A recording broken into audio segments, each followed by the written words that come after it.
Votre attention s'il vous plaît. Cet élément est en français. Contactez-nous pour savoir s'il est aussi disponible en la langue de votre préférence.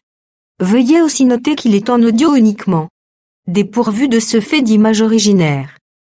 À présent, nous vous convions à suivre, depuis christequality.com et évangile-éternel.com, la rubrique Bible mot à mot, ou l'explication prophétique de toute la Bible, livre par livre, chapitre par chapitre, verset par verset, mot à mot. Elle est présentée aujourd'hui par L'homme de Dieu, le bien-aimé, le docteur Blaise Condé. Recherchez-vous les enseignements du Dr Blaise Condé? Allez sur christequality.com/blaisecondé.html. Les enseignements sont disponibles en texte, audio et vidéo.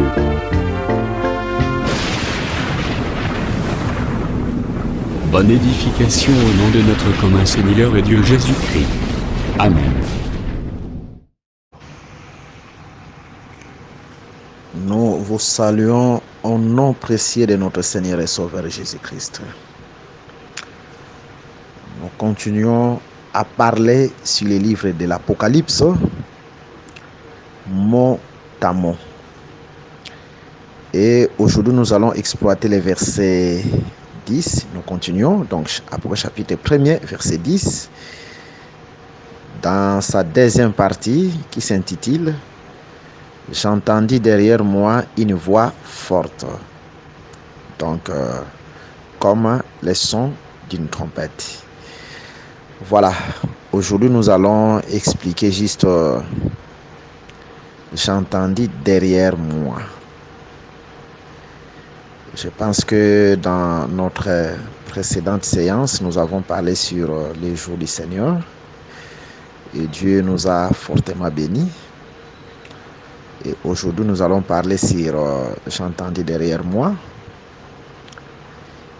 Et notre prochaine séance, selon que le Seigneur va nous conduire, nous allons expliquer la forte voix, comme le son d'une trompette. Voilà, nous lisons une autre écriture dans les livres de Nombre, au chapitre 13. Et là, nous commençons à partir du premier verset. L'Éternel parla à Moïse et dit: envoie des hommes pour explorer les pays de Canaan que je donne aux enfants d'Israël. Tu enverras un homme de chacune des tribus de leurs pères. Tous seront les principaux d'entre eux. Le verset 3, Moïse les envoya du désert des Paran d'après l'ordre de l'Éternel. Tous ces hommes étaient chefs des enfants d'Israël. Ok, que Dieu bénisse la lecture de sa parole. Nous voulons seulement dire que les deux écritures que nous venons de lire, que ce soit Nombre chapitre 13 ou Apocalypse chapitre 1er verset 10, nous parlent d'une même chose. Parce que ce que vous devez retenir que Dieu parle tantôt d'une manière, tantôt d'une autre. Job chapitre 33 verset 14. Donc Dieu peut parler d'une même chose, mais il en parle de plusieurs manières. Et puis, si nous voulons parler d'une chose dans la Nouvelle Alliance, nous devons comprendre premièrement que cette chose a déjà existé dans l'Ancienne Alliance. Car l'Écriture est en train de nous dire ceci, que tout ce qui sera a déjà été. Voilà, je vous prends une écriture. Nous prenons Ecclésias chapitre 1er, nous commençons à partir du verset 8 et nous descendons au verset 9. Toutes choses sont en travail au-delà de ce qu'on peut dire. L'œil ne se rassasie pas de voir et l'oreille ne se lasse pas d'entendre. Ce qui a été, c'est ce qui sera. Et ce qui s'est fait, c'est ce qui se fera. Il n'y a rien de nouveau sous le soleil. Voilà, donc conformément à cette écriture, Dieu ne ramène que ce qui a été. Donc, il n'y a rien de nouveau sous le soleil. Voilà, je vous prends encore une autre écriture, Ecclésias chapitre 3, verset 15. Ce qui a déjà été et ce qui sera a déjà été. Et Dieu ramène ce qui est passé. Voilà. Donc, si nous voyons, il y a une chose qui existe. Selon ces versets d'Ecclésias chapitre 3, verset 15, cela a déjà été. Donc, quand nous parlons de Apocalypse chapitre 1er, verset 10, la première des choses que nous devons retenir que cette écriture a déjà existé. Mais elle a existé d'une manière ou d'une autre, parce que Dieu parle tantôt d'une manière, tantôt d'une autre. C'est pour cette raison-là, en lisant les livres de l'Apocalypse chapitre 1er, verset 10, Jean dit qu'il a été ravi en esprit au jour du Seigneur. Je pense qu'on en a expliqué dans notre précédente séance quand on était en train de parler sur les jours du Seigneur. Alors, donc, Jean devait quitter son corps physique, donc l'homme intérieur des gens quitte le corps physique et doit être enlevé jusqu'au jour du Seigneur. Et la fois passée, quand nous avons expliqué les jours du Seigneur, nous avons compris que les jours du Seigneur, dans l'ombre du temps de la loi, c'était les sabbats, les repos. Et l'Église, les jours du Seigneur qui l'attend, c'est l'entrée au ciel. Quitter ce corps terrestre, porter un autre corps, parce que c'est ça notre repos. Cependant, ça viendra par l'enlèvement. Donc le ciel, l'entrée dans le ciel, c'est l'entrée dans les jours du Seigneur, par l'enlèvement. Cependant, Israël attend aussi un autre repos à la seconde venue de Jésus en Israël, qui est aussi appelé jour du Seigneur, parce que Israël doit entrer dans le repos. Ce peuple qui aujourd'hui est menacé, combattu par beaucoup de nations. Et le retour de Jésus en Israël sera un repos pour eux. Selon Zacharie chapitre 14, Jésus qui combattra ces nations, ou l'Éternel lui-même, qui est Dieu, ou Jésus. Et Jésus va leur accorder ainsi la paix dans ce sens-là, le repos. Voilà, là c'est un petit rappel. Cependant, nous voyons que les corps restent. L'homme intérieur ou l'esprit des gens doit arriver jusqu'au jour du Seigneur, l'éternité ou le ciel. C'est ce que nous venons de lire aussi dans la Bible, dans l'écriture de Nombre chapitre 13. Israël qui quitte l'Égypte. Et Israël arrive au désert des Paran, qui était l'un des campements des enfants d'Israël. Et de là, pendant qu'Israël campe là-bas, Moïse va envoyer 12 espions qui doivent aller explorer les pays. Vous voyez? Donc, d'une autre manière, le peuple d'Israël qui reste, c'est les corps Et les 12 espions, c'est l'esprit qui quitte les corps, qui va jusqu'à Canaan. Suivez-nous attentivement. C'est comme nous voyons avec Jean. Les corps restent.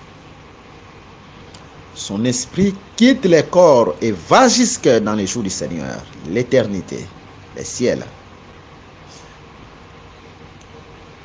Les vrais sabbats, les vrais repos.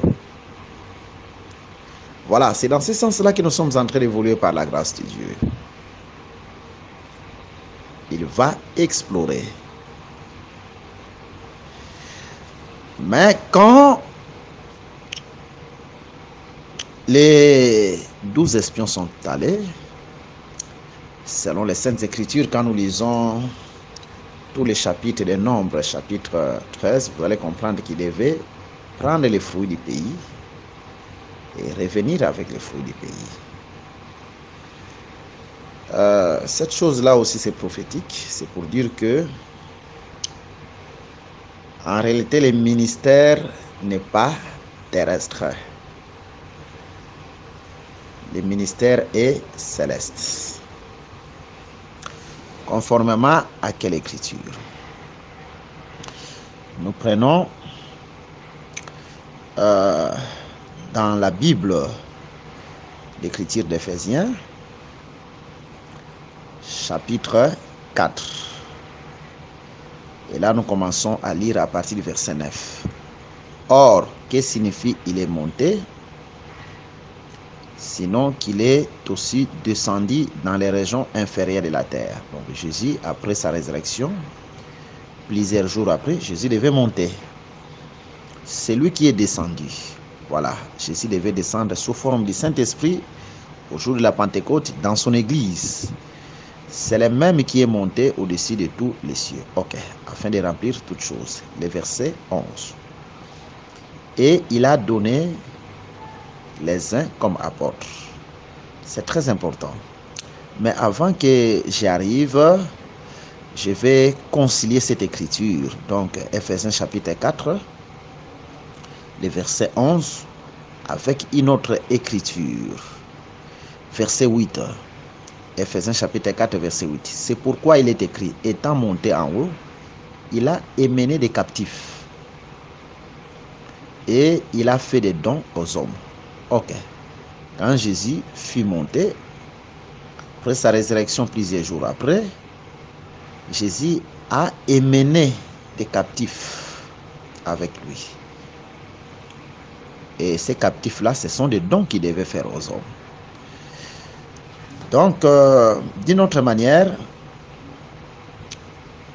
le ministre, c'est qui? C'est quelqu'un que Jésus a pris et l'a émené avec lui dans les ciels.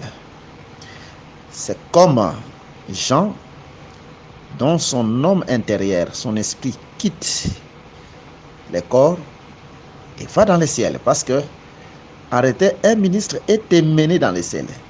Et Jésus l'a émené dans les ciels, non avec les corps physiques, mais avec les corps spirituels. C'est comme Jean qui était aussi arrivé au jour du Seigneur avec les corps spirituels. Vous voyez? Alors maintenant, ce don-là, c'est qui? C'est au verset 12. Le verset 11, s'il vous plaît. Et il a donné les uns comme apôtres. Donc, ce sont les dons ministériels, ce sont les ministres. Ici, c'est l'apôtre, les autres comme prophètes. Ici, c'est le ministre prophète qui est différent du don de prophétie ordinaire. Ici, c'est un prédicateur. Pendant que les dons de prophétie ordinaire, même une femme peut en avoir, mais ici, il n'y a pas de femme. Les autres comme évangélistes. Ok, ça c'est la grâce d'évangéliser. C'est un évangile, les ministres qu'on appelle l'évangéliste. Les autres comme pasteurs et docteurs. Voilà, ce sont les grâces ici. Mais ce sont des gens qui sont sortis de leur corps, que Jésus a émenés dans le ciel comme des captifs. Parce qu'un ministre, c'est un captif, dans ce sens qu'il ne peut rien faire de lui-même. Un captif, c'est un esclave. Un esclave ne peut rien faire de lui-même. Il ne fait que ce que lui recommande son maître. Il est au service de son maître. C'est dans ce sens-là. Alors, et dans Nombre chapitre 13, ce que nous avons vu aussi, les espions devaient quitter quand Israël arrivait jusqu'à la terre promise. Donc, d'une autre manière, la terre promise Canaan, c'est le jour du Seigneur. Je vais vous prendre l'écriture qui nous parle de Canaan comme étant le jour du Seigneur, qui est le sabbat. Je suis dans le livre des Hébreux, au chapitre 4. Et là, nous commençons à lire à partir du premier verset. J'aime beaucoup cette écriture. Craignons donc, tandis que la promesse d'entrer dans son repos subsiste encore. Le repos ici, c'est Canaan. Et Canaan, conformément à cette écriture, c'est le 7e jour, c'est le jour du Seigneur. Qu'aucun de vous ne paraisse être venu trop tard. Car cette bonne nouvelle nous a été annoncée aussi bien qu'à eux, donc Israël. Mais la parole qui leur fit annoncer ne leur servit de rien, parce qu'elle ne trouva pas de la foi chez ceux qui l'entendirent. Pour nous qui avons cru, nous entrons dans les repos. Voilà, selon qui est écrit, je j'irai dans ma colère, ils n'entreront pas dans mon repos. Il dit cela, quoique ses œuvres eussent été achevées depuis la création du monde. Car il a parlé quelque part, ainsi du 7e jour, et Dieu se reposera de toutes ses œuvres le 7e jour. Et ici encore, ils n'entreront pas dans mon repos. Or, puisqu'il est encore réservé à quelques-uns d'y entrer, et que ceux à qui d'abord la promesse a été faite n'y sont pas entrés à cause de leur désobéissance, Dieu fixe de nouveau un jour aujourd'hui en disant dans David si longtemps après, comme il est dit plus haut, aujourd'hui si vous entendez sa voix, n'endissez pas vos cœurs. Car si Josué y donnait le repos, il ne parlerait pas après cela d'un autre jour. Très important. Quel est le repos où Josué devait faire entrer son peuple? C'était la terre promise. Mais ce repos-là est identifié dans cette écriture au 7e jour. Et c'est là que nous comprenons que le 7e jour, qui est le jour du sabbat, qui était en Israël dans Exode chapitre 20 comme étant le jour du Seigneur, ce jour-là, c'est toute une terre qu'on appelle la terre promise, les repos. Vous voyez? Donc, quand les 12 espions quittent les campements des parents et vont jusqu'à la terre promise, pendant que le peuple est resté là, donc, d'une autre manière, ils sont en train d'entrer dans les jours du Seigneur. Voilà. Et le peuple comme étant les corps. Il en est de même Jean qui devait laisser son corps, qui entre dans les jours du Seigneur avec un autre corps, le corps spirituel. C'est la même chose. Et c'est le type aussi des ministres que Jésus a pris. Quand même le corps physique reste sur la terre. Mais en réalité, Jésus nous a pris et nous a amenés avec lui dans le ciel. Afin qu'on ne parle pas à son peuple des choses terrestres. Nous devons venir avec les fruits du pays. Qu'on parle à son peuple des choses célestes. C'est pour cette raison-là que nous disons, en réalité, nous disons non à tous les enseignements qui ne vous promettent que les mariages, les choses terrestres, que l'Europe. Alors ceux qui sont en Europe maintenant, ils vont chercher d'aller où? Les États-Unis, les Amériques, et ainsi de suite. Ce sont des fausses prédications. Dieu a pris ses ministres, il les a amenés dans le ciel, afin qu'ils parlent à son peuple des choses célestes. Voilà, pour arriver au ciel, il faut connaître des choses célestes. Nous croyons que si nous avons l'enseignement véritable, le royaume dans la véritable, et dans cette parole véritable, il y a tout, parce que Dieu a tout créé par la parole. Nous présenter aux gens ce qui est céleste, et dans ce qui est céleste, il y a tout. Voilà. C'est comme ça, en fait, que les choses, que Dieu a établi les choses. C'est ça, en fait, la vérité. Néanmoins, quand Jean arrive au jour du Seigneur, c'est comme les 12 espions qui arrivent à Canaan. Et Jean qui arrive au jour du Seigneur avec notre corps, il doit entendre derrière lui une voix. Très important. C'est ce que nous allons expliquer. En fait, cette voix est en train de sortir dans les chandeliers qui a 7 branches. Si vous lisez la Bible, et l'homme qui parle dans ces chandeliers est identifié au souverain sacrificateur. Allons dans Apocalypse chapitre 1er et lisons le verset 13. Nous pouvons commencer même au verset 12. Je me tournais pour connaître quelle était la voix qui me parlait. On va expliquer parce qu'il doit se tourner. Il a entendu derrière lui. Et après m'être retourné, j'ai vu 7 chandeliers d'or. Et au milieu de 7 chandeliers, quelqu'un qui ressemblait à un fils d'homme, très important, vêtu d'une longue robe et ayant une ceinture d'or sur sa poitrine. Très important, voilà. La voix était dans les chandeliers. Très important. Et cette voix, l'homme qui parlait, est vêtu en robe avec une ceinture d'or sur sa poitrine. Mais ce qui sera déjà été, c'est ce que nous avons dit, conformément à la Bible. Jésus ici se présente dans son église comme étant le souverain sacrificateur. Parce que les 7 chandeliers sont expliqués comme étant les 7 églises. Apocalypse chapitre 1er et au verset 20. Les mystères de 7 étoiles que tu as vu dans ma main droite et des 7 chandeliers d'or. Les 7 étoiles sont les 7 anges de cette église et les 7 chandeliers, ce sont les 7 églises.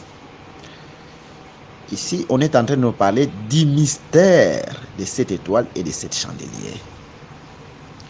Une église dite église locale, c'est-à-dire une assemblée, là où se réunissent les enfants de Dieu, ce n'est pas un mystère. Dans la Bible, le mystère, c'est l'église corps de Jésus. C'est ça le mystère. Si nous prenons Ephésiens chapitre 3, je vous prends une écriture. Nous commençons à lire à partir du verset 6. Ce mystère, c'est que les païens sont co-héritiers, forment un même corps. Voilà. L'église mystère, c'est l'église corps de Jésus, conformément à cette écriture.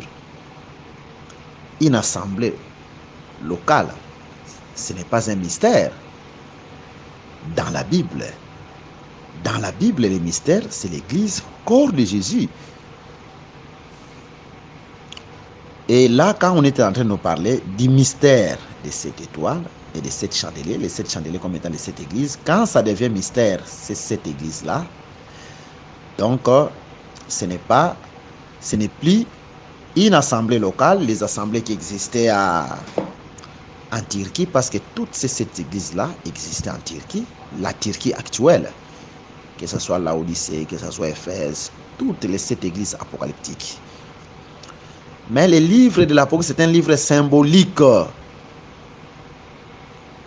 En réalité, ce sont des églises qui existaient, des assemblées locales, mais Dieu est en train de prendre ces assemblées-là comme étant symbole de l'église corps de Jésus-Christ dans sa marche sous le soleil. Vous voyez? Parce que ces assemblées-là, ce ne sont pas des mystères. C'est dans ce sens-là que nous sommes en train d'évoluer. Vous voyez? Je peux encore évoluer et vous prendre une autre écriture.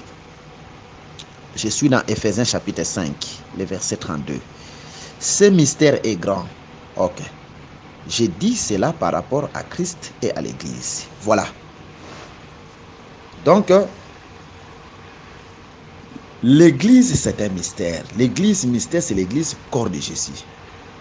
Jésus aussi, c'est un mystère conformément à la Bible et les critiques que nous venons de lire.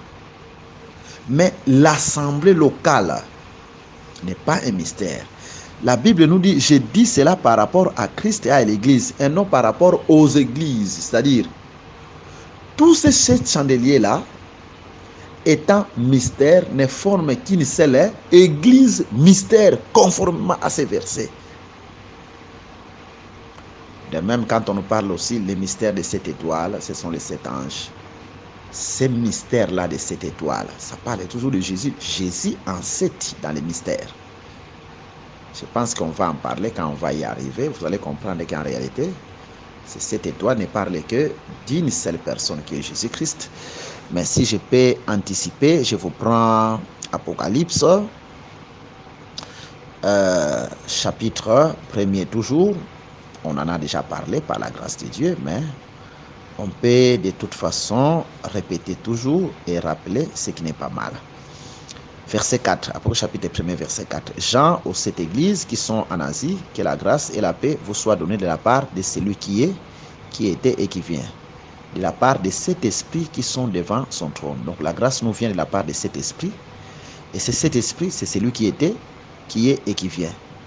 De la part de Jésus-Christ. Voilà, Jésus-Christ est aussi identifié aux 7 esprits de qui nous vient la grâce. Voilà. Et ces 7 esprits-là, ce sont les 7 anges qui sont identifiés comme étant aux 7 étoiles. Donc, quand Jésus vient au service, à son propre service dans son église, il vient aussi comme un ange. Comme Dieu, quand il vient dans la maison d'Abraham, Genèse chapitre 18, Dieu vient comme un ange.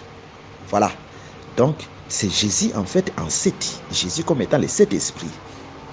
Et vous allez comprendre avec moi dans le livre des Hébreux, on définit l'ange comme étant un esprit au service de Dieu. Ce sont les 7 esprits, les 7 étoiles. 7 étoiles, Jésus-Christ en 7. On va en parler avec beaucoup de détails quand on va y arriver. 7 chandeliers comme étant les 7 églises. C'est toujours une seule église, mais qui doit arriver à la perfection. Mais qui doit entrer dans le vrai repos par l'enlèvement, parce que les chiffres 7 nous parlent de la perfection et du repos. Voilà, donc Dieu a codé les choses dans ce sens-là, pour que seul le Saint-Esprit doit nous donner l'interprétation et non une autre personne. Et c'est dans ce sens-là que nous sommes en train d'évoluer, que la voix vient de cet chandelier qui est l'église corps de Jésus. Voyez?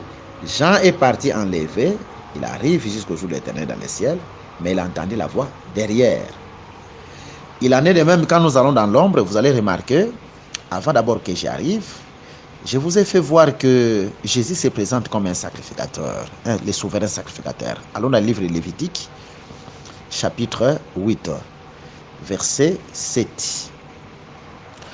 L'Écriture nous dit, il mit à Aaron la tunique, il a ceint de la ceinture, il a revêtu de la robe. Vous voyez? C'est lui qui devait porter la robe pour entrer dans son service de la sacrificature. C'était le souverain sacrificateur. Et là aussi, on voit aussi Jésus avec la robe. Donc c'est Jésus dans l'église comme étant sacrificateur. Dieu sacrificateur pour expier les péchés de son peuple par sa parole. Vous voyez? Alors, comme les sacrificateurs aussi avaient l'œuvre de l'expiation, ils faisaient aussi l'œuvre d'expiation, expier les péchés du peuple par les sacrifices. Voilà pourquoi Jésus pouvait dire dans Jean chapitre 15, verset 3 à ses disciples, vous êtes pires à cause de la parole que je vous annonce. Donc, la parole, quand elle est annoncée dans toute sa connaissance, elle a comme objectif d'expier les péchés du peuple. Jésus comme étant sacrificateur parmi son peuple. Voilà. Et puis, il a la ceinture. Nous voyons aussi ici aussi, les souverains sacrificateurs devaient porter la ceinture. Alors, la seule différence, c'est que Jésus porte la ceinture d'or à la poitrine. On va expliquer quand on va y arriver. Il en est de même quand les 12 espions quittent le campement des parents. Ils laissent les peuples là. Ils arrivent à la terre promise, le repos, le jour du Seigneur. Mais ces souverains sacrificateurs laissaient la voix rester derrière eux. Ils sont partis, mais la voix restait derrière eux. Vous voyez? Et cette voix, c'est qui? c'est les souverains sacrificateurs, parce que c'est dans la bouche du sacrificateur qu'on doit apprendre la loi. Écoutez. Donc, c'est ce que nous sommes en train de dire, que quand même les 12 espions quittaient Paran et allaient loin, c'est-à-dire dans la terre promise, les jours du Seigneur, mais ils laissaient la voie dans le désert de Paran. Et cette voie, c'est les sacrificateurs ou les souverains sacrificateurs. D'après quelle écriture? Donc la voie est restée derrière eux. Nous prenons l'écriture de Malachie. Et là, nous prenons Malachie chapitre 2. Nous commençons à lire à partir du verset 6. La loi de la vérité était dans sa bouche, et l'iniquité ne s'est point trouvée sur ses lèvres. Il a marché avec moi dans la paix et dans la droiture, et il a détourné du mal beaucoup d'hommes. Car les lèvres du sacrificateur doivent garder la science, c'est très important, et de sa bouche, et c'est à sa bouche qu'on demande la loi, parce qu'il est un envoyé de l'Éternel des armées. Voilà. Donc, conformément à cette écriture, que c'est dans la bouche du sacrificateur qu'on devait apprendre la loi. C'est ça, la voix de l'Éternel, c'était la loi. Vous êtes parti explorer, mais en réalité, la voix est restée derrière vous. Dieu vous parle par derrière. Parce que les sacrificateurs étaient restés, c'est dans de sa bouche qu'on doit apprendre la loi. Cette chose est prophétique. Ça nous explique Hébreux chapitre 1er. Écoutez dans Hébreux chapitre 1er ce que la Bible nous dit. L'Écriture nous dit ceci. Commençons à partir du verset 1er. Après avoir autrefois, à plusieurs reprises et de plusieurs manières, parlé à nos pères par les prophètes, Dieu, dans ces derniers temps, nous a parlé par les fils, qu'il a établi héritier de toutes choses, par lesquelles il a aussi créé le monde. Cette écriture est très importante. Cela veut dire quoi? Dieu nous a déjà parlé. L'écriture ne dit pas que Dieu nous parlait. Non, il nous a déjà parlé par Jésus. Vous voyez? Qu'est-ce que cela veut dire? Aujourd'hui, Dieu peut appeler un ministre. Comme nous l'avons dit dans les Saintes Écritures, Jésus l'a émené avec lui dans les ciels, afin qu'il nous parle des choses célestes. Mais ce qu'il est en train de nous parler ne peut pas contredire de ce que Jésus a déjà parlé. Nous devons écouter la voix par derrière parce qu'il a déjà parlé. C'est-à-dire, ce que nous devons avoir aujourd'hui comme révélation, nous devons d'abord retourner par derrière. Est-ce que ça confirme ce dont Jésus nous a déjà parlé? Il faut toujours retourner par derrière. Parce qu'aujourd'hui, il y a beaucoup de serviteurs de Dieu qui ne retournent pas par derrière. Quand il nous prêche qu'il y a 3 personnes en Dieu, est-ce que tu vas vérifier de ce que Jésus a dit? Il a déjà dit, il faut retourner par derrière. Allez vérifier, est-ce que Jésus a prêché qu'en réalité il y a 3 personnes en Dieu? Il y a beaucoup de gens qui nous parlent aujourd'hui du ministère de la femme. Quand même, cela n'a jamais existé de Genèse à l'Apocalypse. Mais quand vous prenez votre révélation, retournez par derrière parce que Dieu a déjà parlé. Vous voyez? Et Jésus nous a parlé. Donc, quand on dit que Jésus nous a parlé, cela veut dire seulement que Dieu a déjà posé les fondements. Et tout ce que nous pouvons avoir aujourd'hui, nous devons aller vérifier par derrière de ce que Dieu a déjà dit. Écoutez, je vous lis une écriture. Donc, Dieu qui nous a parlé par derrière, cela veut dire seulement que Jésus nous a déjà parlé une fois pour toutes. Il a déjà posé les fondements dans son église. C'est pour cette raison-là, la voix devait sortir dans l'église. Parce qu'il a déjà parlé une fois pour toutes. Et quand, par exemple, nous avons une révélation, nous devons retourner par derrière. aller vérifier ce que Jésus a déjà dit, les vrais sacrificateurs qui étaient restés. Ils sont partis, mais les sacrificateurs étaient là, c'est les embûches qu'on doit prendre. Et ces sacrificateurs, c'est le Seigneur Jésus-Christ qui a déjà parlé. Donc, parler déjà, cela veut dire qu'il a déjà posé les fondements. C'est ce que nous sommes en train d'évoluer. Et c'est ce que Paul est en train de dire dans le livre de 1 Corinthiens, chapitre 3. Là, nous lisons les versets 11. Car personne ne peut poser un autre fondement que celui qui a été posé.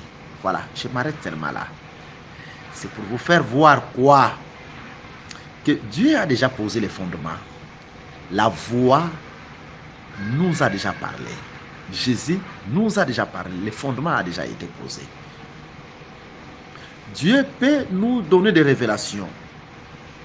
Dieu peut nous donner des interprétations. Mais la voix nous parle par derrière. C'est-à-dire, nous devons retourner, aller vérifier dans les fondements. Est-ce que ce que nous avons comme révélation, cela est biblique? Raison pour laquelle, quand même Jean a été enlevé jusqu'au 3e ciel, ou ce 3e ciel, c'est la même chose avec Cana, mais vous allez remarquer que Jean devait tourner, la voix devait nous parler par derrière, c'est-à-dire Dieu a déjà parlé. Nous devons vérifier toujours notre révélation, notre enseignement par rapport à ce que Dieu déjà a posé comme fondement par les apôtres.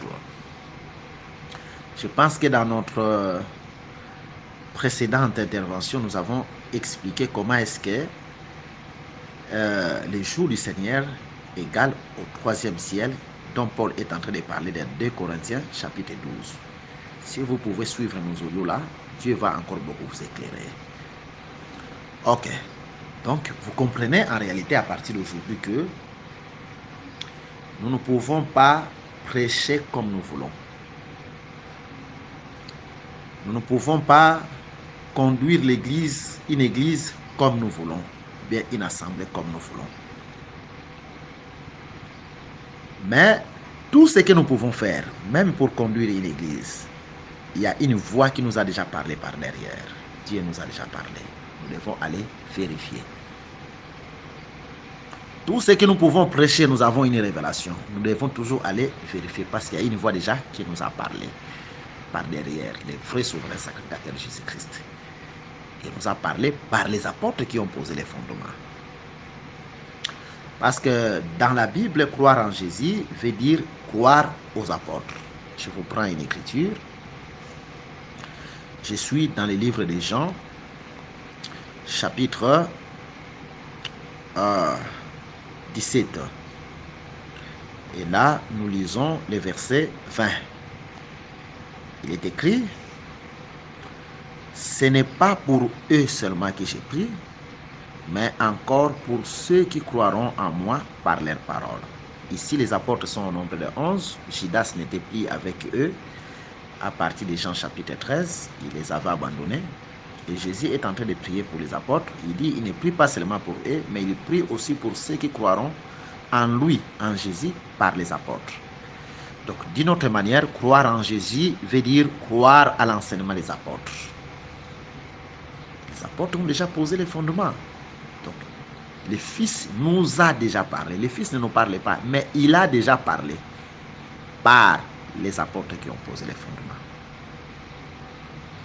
Donc, d'une autre manière, un prédicateur qui prêche autre chose que les apôtres, il n'a jamais cru. Parce que croire, c'est accepter l'enseignement des apôtres. On croit par les apôtres. Je vous prends encore une autre écriture. 1 Corinthiens, chapitre 15. Là, nous commençons à partir du premier verset. Je vous rappelle, frères, l'évangile que je vous ai annoncé, que vous avez reçu, dans lequel vous avez persévéré et par lesquels vous êtes sauvés, si vous les retenez tels que je vous l'ai annoncé. Autrement, vous auriez crié en vain. Voilà. Donc, on est sauvé quand on retient l'évangile des apôtres tel qu'il a été annoncé. D'une autre manière, on ne reçoit pas la révélation par des études théologiques. On ne reçoit pas la révélation par des études catholiques, ainsi de suite, protestantes. Mais Dieu nous a déjà parlé. Il nous a déjà donné les fondements par les apôtres de Jésus-Christ. Et c'est dans ce sens, toujours, Jean est en train d'évoluer dans 1 Jean chapitre 1er. Écoutez ce que Jean dit. 1 Jean chapitre 1er. Et là, nous commençons à partir du premier verset. Ce qui était dès le commencement, ce que nous avons entendu, ce que nous avons vu de nos yeux, ce que nous avons contemplé et que nos mains ont touché concernant la parole de vie. Car la vie a été manifestée et nous l'avons vue et nous lui rendons témoignage. Et nous vous annonçons la vie éternelle qui était auprès du Père et qui nous a été manifestée. Ce que nous avons vu et entendu, nous vous l'annonçons à vous aussi, afin que vous soyez en communion avec nous. Or, notre communion est avec le Père et avec son Fils Jésus-Christ. C'est clair. Donc, les apôtres, en réalité, sont morts physiquement, mais ils sont encore vivants par rapport à leur enseignement. Et selon cette écriture, la Bible nous déclare que nous devons être en communion avec eux par leur enseignement. Voilà. Pourquoi? Parce que leur communion avec le Père et avec son Fils. Le Père et le Fils, c'est Dieu lui-même. D'une autre manière, celui qui n'est pas en communion avec les apôtres par leur enseignement, par leur doctrine, par leur fondement, il n'a pas Dieu, conformément à ces versets-ci. Donc, l'enseignement des apôtres, c'est les fondements que Dieu a posés. Les fondements, c'est les début de toutes choses. D'une autre manière, Dieu a déjà parlé, Jésus a déjà parlé, le Fils a déjà parlé. Et comme il a déjà parlé, nous devons écouter la voix par derrière. Donc, tout ce que nous devons faire, nous devons tourner par derrière et aller vérifier les fondements. Donc, que veut dire écouter par derrière? C'est-à-dire respecter les fondements, parce que Dieu a déjà parlé. Voilà, donc tout ce que nous devons faire, nous devons retourner par rapport au fondement que Jésus a posé. C'est comme ça qu'on doit être sauvé. Même si vous dites que non, j'ai eu des visions comme Jean qui fut enlevé jusqu'au 3e ciel ou jusqu'au jour du Seigneur, vous pouvez vous dire non, j'ai eu des révélations. Mais vous devez entendre la voix par derrière. Il faut prendre vos révélations-là. Il faut prendre vos prophéties-là, vérifier par rapport au fondement qui a été posé. Est-ce que c'est biblique? Si vous voyez que c'est à l'encontre de la parole du Seigneur, rejetez ces démoniaques, c'est Satan qui vous a parlé. Voilà, nous disons que Jésus vous bénisse. Vous tous qui nous avez suivis de partout, et nous croyons que par cet enseignement que Jésus va vous bénir. Même tout ce que vous pouvez faire dans votre vie, les affaires, il faut toujours écouter la voix par derrière. C'est-à-dire, en ce qui concerne les affaires, il y a aussi des écritures bibliques qui vous recommandent de donner l'offrande, de donner la dîme, d'être riche pour Dieu. Vous voyez, il faut toujours aller vérifier qu'est-ce que Dieu a déjà dit. Dans votre santé, vous êtes malade. Il faut toujours aller, il y a les fondements. Dieu a déjà dit, il faut écouter la voix par derrière. Dieu a dit ceci, que c'est par les plaies de Jésus que nous sommes guéris. Jésus guérit les sida, Jésus guérit les cancers, de toutes sortes de maladies. Allez vérifier seulement cette écriture et croyez, et Jésus va vous guérir. Vous êtes faible dans les péchés. La Bible nous déclare que celui qui s'humilie, Dieu va l'élever. Dieu a déjà posé les fondements. Humilie-toi. Quand tu vas t'humilier, Jésus va te pardonner, Jésus va te sanctifier et Jésus va te révéler. Jésus va te relever. Dans tous les problèmes que tu peux avoir, des difficultés, il y a toujours des promesses parce que les fondements ont déjà été posés. Que Dieu vous bénisse et qu'il vous soit favorable en toutes choses. Merci d'avoir suivi ce message et que Jésus-Christ vous bénisse. Si vous avez une question à l'intention de l'homme de Dieu, si vous voulez que l'homme de Dieu prie pour vous, si vous voulez vous confier à l'homme de Dieu, ou si vous voulez tout simplement bénir l'homme de Dieu, contactez-le directement si ses coordonnées sont disponibles depuis sa page. Sinon, contactez-nous et nous lui transmettrons vos préoccupations. N'oubliez pas de faire un tour à notre page évangélisation pour voir en quoi vous pouvez vous rendre utile à Christ par cette œuvre. Que Dieu vous bénisse tous. Amen. ChristQuality.com. Les cieux en un clic de la souris. Évangile-éternel.com, le site de l'Évangile éternel.